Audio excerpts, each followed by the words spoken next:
राजा देवव्रत समृद्ध राज्य धर्मगढ़ के प्रतिष्ठित शासक थे। उनकी न्यायप्रियता दूर दूर तक प्रसिद्ध थी।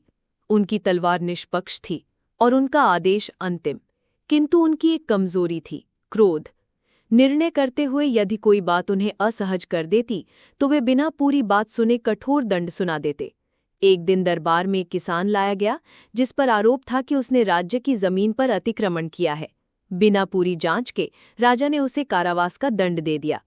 रात को राजा को एक स्वप्न आया। स्वप्न में एक दिव्य सन्यासी प्रकट हुए। उनके मुख से वाणी निकली, हे देवव्रत, एक राजा का न्याय तब अधूरा होता है जब वह सुनना भूल जाए।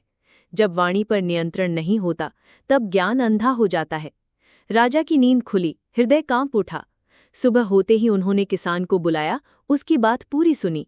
किसान निर्दोष था। राजा ने उसे क्षमा मांगते हुए मुक्त कर दिया। उस दिन से राजा ने एक अभूतपूर्व निर्णय लिया। अब मैं 1 वर्ष तक मौन व्रत धारण करूंगा, जब तक भीतर का न्याय पूरी तरह जागृत न हो जाए।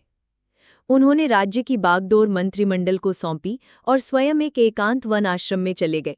वहां न राजसी वस्त्र थे, न सैनिक, न सेवक, सिर्फ जंगल की नीरवता और स्वयं का मौन।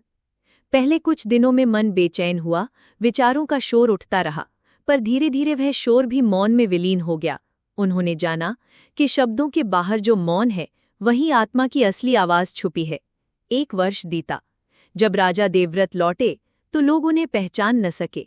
उनका चेहरा तेजस्वी था, चाल धीमी लेकिन दृढ़, और आंखों में अथाह करुणा थी। वे अब पहले जैसे राजा नहीं थे, वे मौन के ऋषि बन चुके थे।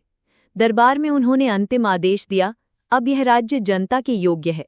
अब मैं अपने भीतर के राज्य को साधने जा रहा हूं। उस दिन उन्होंने राज्य का त्याग किया, सादे वस्त्र पहने और हिमालय की ओर प्रस्थान कर गए, जहां कोई सिंहासन नहीं था, कोई दरबार नहीं, बस ध्यान था, मौन था और आत्मा की यात्रा थी।